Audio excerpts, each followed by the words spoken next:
Next ఇప్పుడు కేటీఆర్ గారి arrest మీద బాగా మీకు పర్మిషన్ వచ్చిందట. గవర్నర్ గారు ఓకే చెప్పారట. ఎప్పుడు ఎప్పుడు అరెస్ట్ కాబోతున్నారు? ఏ కేసులా? ఏసీబీ అది ఫార్ములా కి ఉమ్, సంబంధించి అప్పుడు ట్యాంక్ బండ్ కాడ అవును. అదేదో వాళ్ళ అయ్యే జాగిర్ లెక్క నడి నగరంలో నడి బొడ్డుల ట్రాఫిక్ ఏమైనా జావని జనాలకు ఎన్ని గంటలన్నా లేట్ కానీ రాచరికంలో ఉన్నటువంటి నేను చెప్పిందే శాసించుకుంటా అని చెప్పి వ్యవస్థను అంతా ఆడ మార్చి అందరికి కూడా అసౌకర్యం కలిగించి ఒక రేస్ది పెట్టిండు కదా. ఆ రేసుకి సంబంధించినటువంటి దాంట్లో 2వ సంవత్సరం వచ్చేసరికి ఆర్గనైజర్ అనేటోడు ఉడాయించిండు. ఉమ్, నా వల్ల కాదు, ఇలా నష్టం వస్తుంది ఉమ్, అని చెప్పి పోయిండు. నీ వల్ల కాకపోతే ఈ రాష్ట్రానికి రాజు మంత్రి అన్నీ నేనే కాబట్టి నేను ఆదేశాలు ఇచ్చేస్తున్నా, మీరు అరవింద్ కుమార్ గారు మీరు ఇచ్చేసేయండి డబ్బులు అని చెప్పేసి ఏదో నోటి మాట మీద ఆదేశాలు ఇచ్చేసిండు, పైసలు ఇచ్చేసేయండి అని. ఉమ్, ప్రభుత్వంలో ఎట్లుంటుంది అని అంటే మీ అకౌంట్ పైసలు అయితే మీరు ఇవ్వచ్చు, ప్రభుత్వంలో బాధ్యత ఉంటుంది. నువ్వు మంత్రి కావచ్చు, ఎవరినన్నా కావచ్చు, దానికి ఒక సిస్టమ్ ఉంటుంది, ఫినాన్స్ డిపార్ట్మెంట్ ఉంటుంది, దానికి ప్రాపర్ ప్రొసీజర్ ఉంటుంది. అన్నిటినీ బైపాస్ చేసేసేసి నేను పైసలు ఇవ్వనగానే నువ్వు ఇచ్చేసినావు అనుకోండి, విదేశాలకు పంపించరు అనుకోండి, అది చట్టపరమైనటువంటి వ్యవహారం కాదు, ఉమ్, చట్టానికి లోబడి చేసినటువంటిది కాదు. నువ్వు చట్టాన్ని ఉల్లంఘించినట్టు, రూల్స్ని బ్రేక్ చేసినట్టు. దాంట్లో విచారణలో భాగంగా అరవింద్ కుమార్ గారు ఇచ్చినటువంటి స్టేట్మెంట్లో, అధికారులు ఇచ్చినటువంటి స్టేట్మెంట్లో కేటీఆర్ గారు ప్రస్తావన తీసుకొని రావడం, కేటీఆర్ బయటికి వచ్చి బ్రాహ్మణంగా అవును నేనే ఇచ్చిన అని చెప్పడం, ఇవన్నీ చెప్పుడుతోటి ఏసీబీ ఆయన మీద విచారణ జరపాలని అంటే ఒక ప్రావిజన్ ఏంటి అంటే గవర్నర్ గారికి కన్సెంట్ ఉండాలి. ఆ గవర్నర్ గారి కన్సెంట్ దగ్గరికి పోతే ఆయన న్యాయపరమైనటువంటి సూచనలు నేను చెప్తాననడం, న్యాయపరమైనటువంటి సూచనలు తీసుకున్నాడని మేమంటే అధికారికంగా ఇంకా రాలేదు కాబట్టి వచ్చిన అనేది వచ్చిందట కదా. ఒక 2 పేపర్లలో నేను మీకు కూడా చూసిన. తెలియదా? మరి మీరు కూడా పేపర్లో చూసి చెప్పడం అంటే ఎప్పుడైనా అధికారికంగా పత్రం చూడకుండా నేను అధికారికంగా మాట్లాడనీకే నాకు లేదు, నేను ఎప్పుడు మాట్లాడలేదు ఉమ్, అంటున్నాం కాబట్టి ఈ రోజు కాకపోతే రేపైనా వస్తుంది అది పక్క. వచ్చినప్పుడు కేటీఆర్ మాత్రం విచారణ ఎదుర్కోవాల్సిందే. ఉమ్, అట్లా అరెస్ట్ అవుతాడా, జైలు పోతాడా అనేటటువంటిది చూద్దాం. యా, చట్టానికి ఎవరు అతిథులు కాదు, మళ్ళీ కూడా చెప్పినాం. అటు అల్లు అర్జున్ అయినా, మోహన్ బాబు గారైనా, నాగార్జున గారైనా, లేకపోతే ఇంకెవరైనా సరే చట్టానికి ఎవరు అతిథులు కాదు. చట్టానికి లోబడే ఎవరైనా, సామాన్యులైనా సెలబ్రిటీలైనా తప్పు తప్పే కాబట్టి చట్టం తన పని తాను చేసుకుంటూ పోతుంది.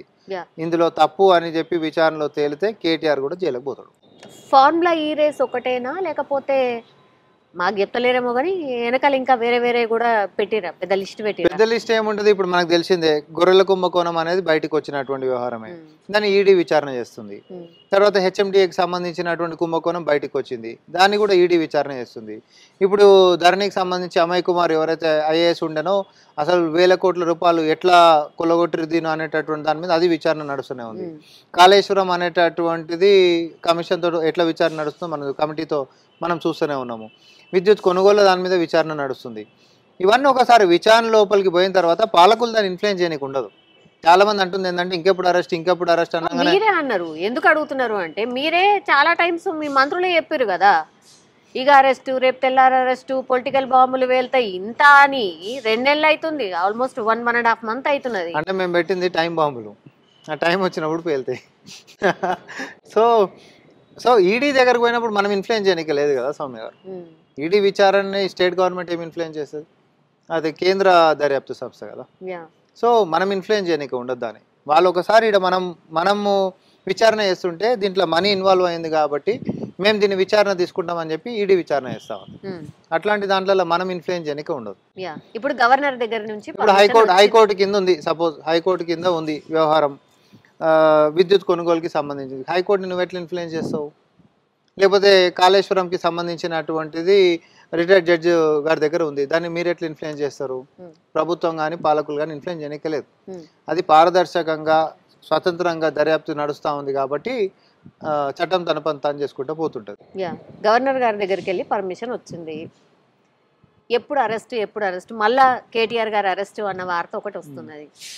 కాదు ఇప్పుడు గవర్నమెంట్ ఇప్పుడు చెయ్యదు, బికాస్ మీరు స్థానిక సంస్థల ఎన్నికలకు పోతారు, మళ్ళీ బీఆర్ఎస్కి మైలేజ్ వస్తుంది కాబట్టి ఇక చెయ్యరు, అది ఉత్తమ మాటలే అనే టాక్ కూడా వినిపిస్తుంది. ఇప్పుడు మీరు ఎట్లయితే అంటుర్రో ప్రజలలో ఉన్నటువంటి అతిపెద్ద డిమాండ్ వీళ్ళని ఎప్పుడు అరెస్ట్ చేస్తారని కూడా ఉంది. ఇప్పుడు మీరు అంటుందేమో అరెస్ట్ చేస్తే వాళ్ళకి వస్తుంది అని, కానీ తప్పది. వీళ్ళని అరెస్ట్ చేస్తామంటారు, ఎందుకు అరెస్ట్ చేస్తలేరని ఇప్పుడు ఇందాక మీరు కూడా అడిగారు. అరెస్ట్ చేస్తామన్నారు, ఎందుకు అరెస్ట్ చేస్తలేరు అనేటటువంటి డిమాండ్ ఎక్కువ ఉంది. మీ మేనిఫెస్టోలో ప్రతి సభలలో మీరు అన్నారు కదా అవినీతి చేసిన లోపటేస్తామని. మరి ఇంకెందుకు లోపటేస్తలేరు, వీళ్ళని ఎందుకు ఉపేక్షిస్తారు అని అడుగుతారు మమ్మల్ని. మా మీద ఒత్తిడి అదే ఎక్కువ ఉంది, మేము అది కూడా చెప్పాలి కదా. సో ఆధారాలు అనేటటువంటిది ఖచ్చితంగా దొరికినప్పుడు అరెస్ట్ అవుతాడు. అంతే, అంతే మంచిగా నీట్ గా తప్పించుకుంటారు. బట్ ఎప్పుడు ఏంది అనేది మాత్రం చెప్పారు. మీ చేతిలో మన చేతిలో కాదు. ఇప్పుడు ఏసీబీ, అది యాంటీ కరప్షన్ బ్యూరో, ఆ ఏసీబీ వాళ్ళు వాళ్ళ యొక్క ఆధారాలు ఫస్ట్ నోటీసులు ఇచ్చి విచారణ చేసుకుంటా అని చెప్పినటువంటి సమాధానాలు సాహిత్యంగా ఉండకుండా కాంట్రడిక్టరీ స్టేట్మెంట్స్ ఉన్నాయనుకోండి, జరిగినటువంటి దానికి నువ్వు చెప్తున్నటువంటి దానికి అతుకులేదనుకోండి, ఇప్పుడు అరెస్ట్ అంటారా, పర్మిషన్లు తీసుకుంటారా, కస్టడీలకు తీసుకుంటారా చూడాలి, చట్టం కదా. మీరు నేను ఎట్లా చెప్తాం, వాళ్ళ కాగితాలలో ఏముందో, వాళ్ళ చేతులలో ఏమేమి ఎవిడెన్స్లు దొరికినాయో, అరవింద్ కుమార్ గారు ఏం చెప్పినరో దాని మీదకించి డిపార్ట్మెంట్ ఎట్లా చర్యలు తీసుకుంటుందో వాళ్ళు చూస్తారు కదా. మస్తు అవినీతి జరిగింది లాస్ట్ టైం. ఐఏఎస్ అధికారుల మీద మీరే చాలా టైమ్స్ మాట్లాడిండ్రు, సగం మంది మీ దగ్గరనే ఉన్నారు కదా, ఇంకా కూడా ఎందుకు అంటే ఇప్పుడు ఉన్నతాధికారులు దేశాలు వదిలిపెట్టి పోయిన వాళ్ళు కూడా మరి అట్లా అని చెప్పి జైళ్ళలో మగ్గుతున్న వాళ్ళు కూడా అధికారులు. ఇప్పుడు ఫోన్ ట్యాపింగ్ వ్యవహారాలలో జైళ్ళలో ఉన్న వాళ్ళు, విదేశాలకు పారిపోయినటువంటి వాళ్ళు కూడా. అదే అధికారులలో ఈరోజు ఐఏఎస్ లెక్క ఉంటున్నటువంటి అమయ్ కుమార్ లాంటి వాళ్ళు విచారణలు ఎదుర్కొంటున్నటువంటి పరిస్థితులు వాళ్ళు. ఎవరిని వదిలిపెడుతున్నాం మేము? ఏవైనా కూడా సిస్టంలో ఎంక్వైరీ పార్ట్ వచ్చినప్పుడు ఎవరెవరైతే అప్పుడు భాగస్వాములు ఉండనో వాళ్ళందరూ బయటకు వస్తారు, అంతే తప్ప వ్యక్తిగతంగా నువ్వు అప్పుడు వాళ్ళ కింద పనిచేసినావు కాబట్టి నీ మీద కేసు పెట్టి నేను వేధిస్తా అనేటటువంటి సిస్టమ్ మా దగ్గర లేదు స్వామి గారు. మేము వెండేటా పాలిటిక్స్ చేయం. మా ముఖ్యమంత్రి కలిసి స్పష్టంగా చెప్పారు, జస్ట్ కక్షపూరితంగా రాజకీయాలు చేయాలనుకుంటే అది కరెక్ట్ కాదు. నిజంగానే సిస్టంలో వాళ్ళు అవినీతికి పాల్పడ్డారు అనుకోండి, అవినీతికి సంబంధించినటువంటి కేసు విచారణ ఆధారాలు అనేటటువంటిది చట్టం వదిలేసినాం మేము, ప్లీజ్ దీని మీద విచారణ అనేటటువంటి జరగాలి. చట్టం తన పని తాను చేసుకుంటూ పోతుంది, అంతే తప్ప వ్యక్తిగత. ఇప్పుడు రేవంత్ రెడ్డి గారిని అరెస్ట్ చేసినట్టే మేము కేటీఆర్ని బొక్కలేయాలంటే మాకు అర్ధ రోజు పడుతుంది అంతే, అంతకుమించి ఎక్కువ పట్టదు. ఎందుకంటే నువ్వు కూడా పలానా దాంట్లో దేంట్లోనే ఉన్నావు, లేకపోతే లగచర్ల దాంట్లో వెనకాలనే ఉన్నావు అని కూడా ఉత్తా కూడా మేము తీసుకొని పోవచ్చు. రేవంత్ రెడ్డి గారిని ఎవరో ఎగరేసినటువంటి డ్రోన్ కేసులో కూడా ఆ రోజు ఇన్ఫ్లుయెన్స్ చేసి లోపటేసిండు కదా ఎంపీ అని కూడా చూడకుండా. అట్లా మేము కూడా చేయొచ్చు, కానీ అట్లాంటిది మా ముఖ్యమంత్రి గారు అసలు ఎట్టి పరిస్థితులలో స్వాగతించరు. కక్షపూరితమైనటువంటి రాజకీయాలు మనకు వద్దే వద్దు. ఏవో మరి ఇందులో మొత్తం లాలూచి పడ్డది కాంగ్రెస్ పార్టీ, మంచిగా 70-30 లేదంటే 80-20 ఇట్లా అని చెప్పి అసలు హైడ్రా లేదు, మూసీ లేదు, లేకపోతే ఇంకోటి లేదు, అరెస్ట్ లేదు అన్ని అట్లనే ఇది కూడా వినిపిస్తోంది. మరి ఇప్పుడు ఎన్కన్వెన్షన్ని కూలగొట్టకపోతే సర్దుకునేటటువంటి అవకాశం ఎక్కువ ఉంటుంది. ఏది బీఆర్ఎస్ చేసినట్టు ఇట్లా పోయిర్రు కూలగొడతామని చెప్పి, కానీ వెనక్కి వచ్చారు.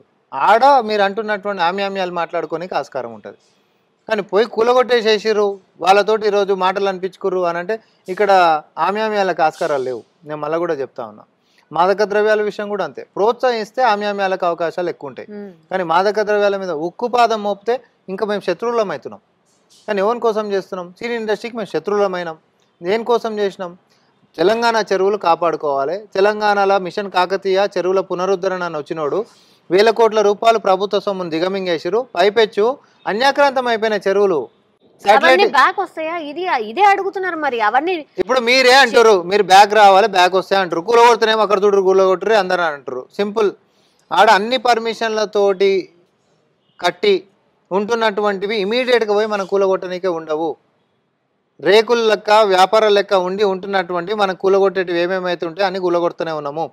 కానీ బిల్డింగ్స్ లెక్క ఉంటున్న ఒక ఏడబ్ల్యూ ఇరిగేషన్, మైనర్ ఇరిగేషన్ ఉన్న దగ్గర 650 కోట్ల రూపాయలు దొరికినాయంటే ఏ లెవెల్ ఆఫ్ కరప్షన్ చేసారు వాళ్ళు 10 ఏళ్లలో? అట్లా అందరి మీద ఉంటదా? అందరి మీద మీరు ఫోకస్. నేనైతే ఒక చిన్న ఉదాహరణ చెప్తున్నా మీకు.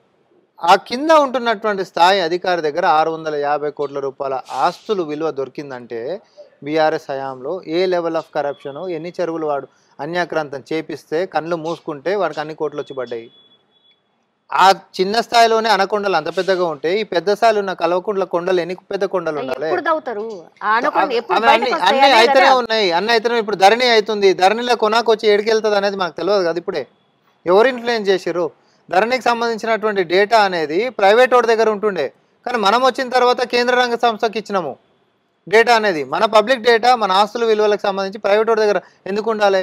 అర్ధరాత్రి పూట లాగిన్ అయిపోయి నాకు నచ్చినట్టుగా నేను అది చేసేసుకుంటా అంటే కుదరదు. సో ఈరోజు పారదర్శకత తీసుకొని రావాలంటే 10 సంవత్సరాల నుంచి ఉంటున్నటువంటి కూలిపోయిన వ్యవస్థల్ని పునర్నిర్మించాలంటే కాస్త సమయం పడుతుంది.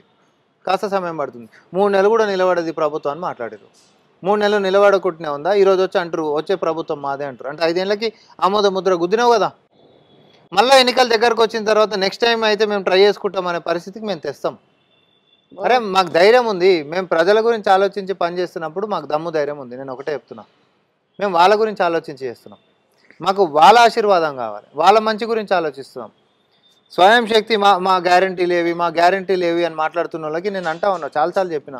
ఒక ఆర్టీసీ బస్సుకి మహిళని అడుగు మా గ్యారంటీ ఏందో చెప్తుంది. ఒక్కటే ఎన్నిసార్లు చూపెడతారండి? ఒక కిచెన్ కి పోయి ఒక పెద్ద ఆవిడని అడుగు, సిలిండర్ 500కి ఎట్లా మా గ్యారంటీ అమలు అవుతుందో చెప్తుంది. లేకపోతే సాయంత్రం పూట కరెంట్ లేని సమయంలో, లేకపోతే సాయంత్రం అవుతుంటే కట్కేసేటటువంటి ఇంట్లో సామాన్యులను అడుగురి. కరెంట్ పోతుందట కదా. అది కేవలం కట్కలు బంద్ చేసుకున్న బీఆర్ఎస్ ఇంట్లో పోతుందేమో తప్ప మరి సాధారణమైనటువంటి ఇంట్లో ఎప్పుడు పోతలేదు. ఇంకొకటి స్టాట్సే మనం చెప్పినాం, ప్రెస్ మీట్లో పెట్టినా, నేను కూడా పెట్టినా. గతంలో బీఆర్ఎస్ పార్టీ కరెంటు పోతున్నటువంటి దానికంటే ఈరోజు క్వాలిటీ కరెంటు ప్రజలకు అందిస్తున్న చరిత్ర మాకుంది. ఎందుకంటున్నాము మీకు గుర్తుందా? అప్పుడు సబ్స్టేషన్ల కాడికి పోయి లాగ్ బుక్లు చెక్ చేద్దామంటే లాగ్ బుక్లు ఎత్తుకుపోయినటువంటి దొంగలు వాళ్ళు. ఎందుకంటే కరెంట్ ఉండకపోతుంటే. ఈరోజు రండి ఏ దానికి వస్తారో రండి అని మేము ఓపెన్గా ఇన్విటేషన్ ఇస్తూ ఉన్నాము. స్టార్టింగ్ మొత్తుకురు బాగా, అగో కరెంటు పోయింది. ఓడైతే మరీ వీడియో పెట్టుకుంటూ కటక బంద్ చేసి పెట్టుకున్నది కవర్ అయ్యి ఎక్స్పోజ్ అయినటువంటిది కూడా నేను చూపించిన. ఇంతకు మించిన దరిద్రం ఇంకోటి ఏముంటుంది చెప్పురి. సో ప్రభుత్వం మీద బురద చల్లాలి కాబట్టి అబద్ధాలతో మేము చల్తామనంటే అది కరెక్ట్ కాదు. వాస్తవాలతో రండి, నిర్మాణాత్మకమైనటువంటి విషయాలతో రండి, లేకపోతే ఒక కన్స్ట్రక్టివ్ క్రిటిసిజం చేయండి. చట్టసభలకు రని చెప్పి కేసీఆర్ ఇంటికి పోయి స్వాగతించిన చరిత్ర ఎవరికన్నా ఉందా? మాకు దమ్ము ధైర్యం ఉంది కాబట్టి చట్టసభకు రా, ఇక్కడ మాట్లాడుకుందాం రా అని చెప్పి మేము పిలుస్తున్నాము. రాంది నువ్వు. అది కూడా ఒక ట్రాప్ కాబట్టి వస్తలేరు అనేది కూడా. ఎందుకు ట్రాప్? మీది బయటపడుతుంది కాబట్టి. మేము నిజాలతోటి ప్రోగ్రెస్ రిపోర్ట్ చూపిస్తాం కాబట్టి.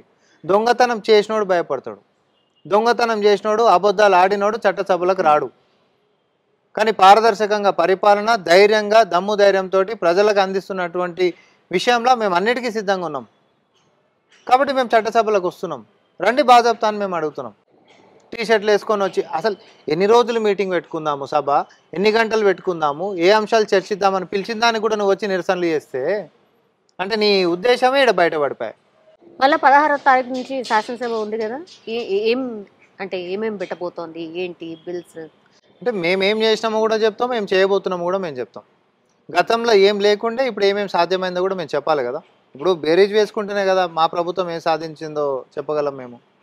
అది హైడ్రాతోటి హైదరాబాద్కి మంచిగా ఎట్లయితుంది, తర్వాత మూసి ప్రక్షాళనతోటి భవిష్యత్తు తరాలను ఎట్లా కాపాడుకోగలుగుతాము, తర్వాత సీవరేజ్కి సంబంధించి కేంద్రం దగ్గరికి ఢిల్లీకి పోయినప్పుడల్లా ముఖ్యమంత్రి గారు ఏమేమి సాధించుకొని వచ్చిండ్రు, గత 10 సంవత్సరాల సాధ్యం కానీ ఇప్పుడు సాధ్యం ఎట్లయితున్నాయి అనేటటువంటి అన్ని అంశాలు కూడా చెప్తాం. ఆర్టీసీయే గాన్ కేస్, ఇంకెక్కడ ఆర్టీసీ ఖతమైపోయింది అన్నటువంటి పరిస్థితి నుంచి లాభాలకు ఆర్టీసీ ఎట్లా వచ్చింది, అంతే విధంగా సంక్షేమాన్ని కూడా ఎట్లా అందించగలుగుతుంది, ఇవన్నీ చర్చకు రావాలి. ఎట్లయితే వారంటీలు లేని గ్యారంటీలు రూపాయి కూడా గల్లగురుగులా లేనప్పుడు ఎట్లా సాధ్యమవుతాయి? అది వచ్చేది లేదు, సచ్చేది లేదు, కాంగ్రెస్ పార్టీని నమ్మొద్దని చెప్పి బీఆర్ఎస్ వాళ్ళు అన్నారు. మరి ఈరోజు సాధ్యం ఇవన్నీ ఎట్లయితున్నాయి? ఏడాది పండుగనే జరుపుకుంటున్నాయి, ఎట్లా సాధ్యమైనాయి? తెలంగాణ ఉద్యమంలో తెలంగాణ కోసం కొట్లాడినటువంటి వాళ్ళు అమరులు, తర్వాత ఛాతి మీద టీజీ అని రాసుకొని మా ఆకాంక్షలు అని చెప్పి చూపించినటువంటి వాళ్ళందరికీ ఈరోజు ఆదరణ మా ప్రభుత్వంలో ఇస్తున్నాం. నువ్వు 10 ఏళ్ళలో ఏ రోజు గుర్తు చేయలే, మన్నుగా పేసినావు, పచ్చి చెప్పాలంటే బొంద పెట్టినావు. టీజీ అని ఛాతి మీద రాసుకుంటే నువ్వు అధికారంలో రాగానే టీఎస్ అని చెప్పి చేసినావు. దేనికి రానంటే టీఆర్ఎస్కి దగ్గర ఉంది కాబట్టి టీఎస్ అని చేసినావు. తర్వాత తెలంగాణ పదమే నామూష్ అయిపోయింది కాబట్టి నువ్వు బీఆర్ఎస్ అని చెప్పి చేసుకున్నావు. నీకు ఏ ముఖం పెట్టుకొని తెలంగాణ హక్కుల గురించి ఎలా మాట్లాడుతావు చెప్పు? నువ్వు కానీ నీ కుటుంబం కానీ తెలంగాణ బిడ్డల ఆకాంక్షల గురించి, నీళ్లు నిధులు నియామకాల గురించి మాట్లాడదామా? నువ్వు చెప్పినటువంటి దళిత ముఖ్యమంత్రి దగ్గరికి పెట్టుకుంటే నీ మన్మడు నా మన్మడు సన్నబియ్యం తినాలనే దాకా ఏ ఒక్కటన్నా నిజమైందా? 10 ఏళ్లలో నువ్వు అమలు చేయనటువంటి హామీలు మేము 10 నెలల్లో చేసి చూపించేసరికి కడుపులలో కత్తులు పెట్టుకొని మాట్లాడుతూ ఉన్నావు. So there is a difference. ప్రజలకి బేరీజ్ వేసుకోవడం అనేటటువంటిది వస్తుంది. ఫుడ్ పాయిజన్ కేసెస్ ఎప్పుడు అవుతాయి? అసలు పిల్లలు దారుణాతి దారుణం. అది ఇప్పుడు ఎన్నికల కంటే just before, first of all food poison కేసులు జరగడమే దురదృష్టకరం. ఎన్నికల కంటే జస్ట్ బిఫోర్ 9 months డేటా తీసుకుంటే ఒక ఇంగ్లీష్ పెద్ద పత్రికలో రాసినటువంటిది 2200 పైచిలకు మంది పిల్లలు 9 నెలల కాలంలో ఆసుపత్రుల పాలయ్యారు అప్పుడు బీఆర్ఎస్ హయాంలో. ఇప్పుడు మనం వచ్చిన తర్వాత వాళ్ళు క్లెయిమ్ చేస్తున్నటువంటిది 450 మంది పిల్లలు ఏడాదిల అస్వస్థతకు గురయ్యారు. అట్ల గణాంకాలు తీసుకున్నా ఎన్ని రెట్లు మనం తగ్గినట్టు? అంతేకాదు గురుకులాలకు సంబంధించినటువంటి పిల్లలల్లా ఆరోగ్యము, వారికి కావాల్సినటువంటి డైటు, లేకపోతే కాస్మెటిక్ ఛార్జెస్, వాళ్ళ జీవన విధానం ఎట్లుంది, మౌలిక సదుపాయాలు ఎట్లున్నాయి అనేటటువంటి దాని మీద గత ముఖ్యమంత్రి బీఆర్ఎస్ హయాంలో ఏ రోజన్నా ఒక రివ్యూ చేసిండా? చేయలే. కాబట్టి ఏడాది అస్వస్థతకు గురవుతున్నటువంటి పిల్లలు పెరుగుకుంటూ పోయారు. కానీ ఈ ముఖ్యమంత్రి వచ్చిన తర్వాత రికార్డు స్థాయిలో రివ్యూలు, పరిపాలన కానీ, సంక్షేమం కానీ, ఇటు అభివృద్ధి కానీ, లేకపోతే భవిష్యత్ కార్యాచరణ కానీ రికార్డు స్థాయిలో, నాకు తెలిసి వేరే ముఖ్యమంత్రి ఎవరు కూడా అన్ని రివ్యూలు తీసుకొని ఉండరు. చిత్తశుద్ధి మాకుంది కాబట్టి గురుకులాలలో మేము డైట్ ఛార్జీలు కానీ, కాస్మెటిక్ ఛార్జీలు కానీ మేము పెంచినాం. ఎందుకో 10 ఏళ్లలో నువ్వు పెంచలేదు. అంతేకాదు టాస్క్ ఫోర్స్ కమిటీలు మేము అవన్నీ ఏం చేయలేదు కాబట్టి మిమ్మల్ని ఎన్నుకున్నారు. మీరు కంపారిజన్ చేసుకుంటున్నారు కదా, తప్పు కదా. ఇప్పుడు సపోజ్ వాడు ఫెయిల్ అయ్యిండు కాబట్టి మిమ్మల్ని తెచ్చుకున్నామంటారు. మేము పాస్ వచ్చినాం, ఫస్ట్ క్లాస్ వస్తాం, డిస్టింక్షన్ వస్తాం, అడుగడుగు ముందుకు వస్తాం. దానికంటే ఇది మనం బెటర్ పోతున్నామా లేదా ఒకటే లెక్క. టాస్క్ ఫోర్స్ కమిటీ వేసి, ఇన్స్టిట్యూషనల్ కమిటీ వేసి ఆడ పని చేస్తున్నటువంటి వాళ్ళు కూడా పిల్లలతో పాటు తినాలనేటటువంటిది ఎవరు తెస్తారు చెప్పురి? ఇప్పుడు డబ్బా నేనేమో తెచ్చుకుంటా, పిల్లలకి ఏదైనా వండి పెడతా అనేటోడు ఎట్లా చేస్తాడో అనేటటువంటి అనుమానం మనకు వస్తుంది. కానీ నువ్వు పిల్లలతో తినాలనేటటువంటి నిర్ణయం మా ప్రభుత్వం తీసుకొని వచ్చింది. రోజు పర్యవేక్షణ ఎట్లా ఉంటుంది? ఓపెన్ ఒకటే చెప్పినాము, నీకు ఆడ కిచెన్ బాగాలేకపోతే కిచెన్ ఇన్ఛార్జ్ ఎవడైతే ఉండో వాడు కొలువులకేంచి తీసేయడమే. ఉద్యోగాలు లేక చాలా మంది ఉన్నారు. మనకు అంత బద్ధకం ఉండి పిల్లల ఆరోగ్యం కూడా చూడలేకుండా గిట్ట నిర్లక్ష్యం వహిస్తే 10 సంవత్సరాల్లో ఎవరేం మనం ఏమనలేదు కదా అనేటటువంటి పాత దాని లెక్కన మీ వైఖరి ఉంటే కొలువులకించి ఊడపీక్తామని చెప్పిండ్రు. ఇంత స్ట్రిక్ట్ ఎవరు ఉంటారు? సో ఇన్స్టిట్యూషనల్ కమిటీ అన్నాం మనం దాన్ని. ఆడ ఉంటున్నటువంటి వాళ్ళు రుచి చూసి ఫస్ట్ వాళ్ళు తిన్న తర్వాతనే పిల్లలకు పెడతారు. అంతేకాదు డైట్ ఛార్జీలు పెంచారు. ఈరోజు పౌష్టికాహారం పిల్లలకి ఎట్లా అందియాలి? అరే ఉంటున్నటువంటి స్కూల్స్ తెలంగాణలో ఈరోజు దేశంలోనే ఎక్కడ లేనటువంటి టీచర్ స్టూడెంట్ రేషియో ఉంది. అంటే టీచర్లు ఈరోజు పుష్కలంగా ఉన్నారు పిల్లలకి. మొన్న ఒక సంవత్సరం మనకు వేస్ట్ అయిపోతుంది విద్యా సంవత్సరం అని చెప్పి డిఎస్సికి పోస్ట్పోన్ చేయాలనేటటువంటి డిమాండ్లు కూడా కాదని చెప్పే కదా మనం కొలువులు ఇచ్చినాం. ఇదే బీఆర్ఎస్ పోస్ట్పోన్ చేయాలని చెప్పి మాట్లాడింది. మీకు చిత్తశుద్ధి లేకపోయి మీరు చేసిన ఘనకార్యం ఏంద్రా నాయన అంటే 7,000 పైసలకు పాఠశాలలు గత 10 సంవత్సరాలలో ప్రభుత్వ పాఠశాలలు తీసేసారు. ఏంద్రా అంటే ఎన్రోల్మెంట్స్ వస్తలేరు, పిల్లలు ఎవరు వస్తలేరు అని. ఎన్రోల్మెంట్స్ వచ్చేటట్టు నువ్వు కంపీట్ చేసేటట్టు ప్రైవేట్ వాడితోటి నువ్వు దానికి పటిష్టం చేస్తే వస్తారు. ప్రైవేట్ వాడికి దోష పెట్టాలి కాబట్టి నువ్వు ప్రభుత్వ పాఠశాలని కూని చేసి పడేసేసినావు. కానీ మేము వచ్చిన తర్వాత టీచర్లను ఇస్తున్నాము, మౌలిక సదుపాయాలు మనం ఇస్తున్నాము. అంతేకాదు వాళ్ళకి కావాల్సినటువంటి పౌష్టికాహారం అయినా లేకపోతే వాళ్ళ జీవన విధానం మెరుగేటట్టయినా టైంకి పుస్తకాలైనా టైంకి యూనిఫామ్లైనా ఇచ్చిన చరిత్ర ఇప్పుడు కాంగ్రెస్కు ఉంది. సౌమ్య గారు ఒకటే సంవత్సరంలో మా క్రెడిట్స్ ఇవన్నీ గత 10 సంవత్సరాల్లో లేనట్టు ఇవంతా. కాబట్టి మాకు చెప్పుకోనికే మేము చేస్తున్న పనులు మాకు చాలు. లేనివి కాకన్బుల్ స్టోరీస్ చెప్పుకునేటటువంటి కథలు బీఆర్ఎస్ ఓన్కి కావాలి, మాకు అవసరం లేదు అది. థ్యాంక్ యూ అండి, థ్యాంక్ యూ సో మచ్.